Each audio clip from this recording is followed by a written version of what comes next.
आज मेरे आगे ये जो पड़ा हुआ है रोज का, ये डॉन का, ये हम का, ये एक्सप्रेस का, ये दुनिया का, ये न्यू का, ये आपका, ये किस लिए रखे मेरे आगे?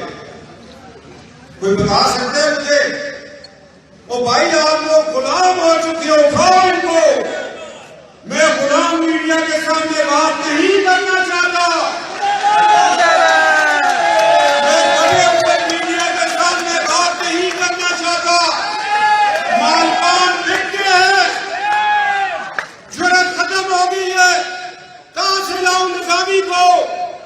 कहां से लाऊं मीर को, कहां से लाऊं सफदर को, कहां से लाऊं उस मीडिया को जो ताजा बरतानिया के सामने खड़ा हो गया था, कलमा हाथ दे रहा था। तुम लोग तो बिक गए हो, डर गए हो,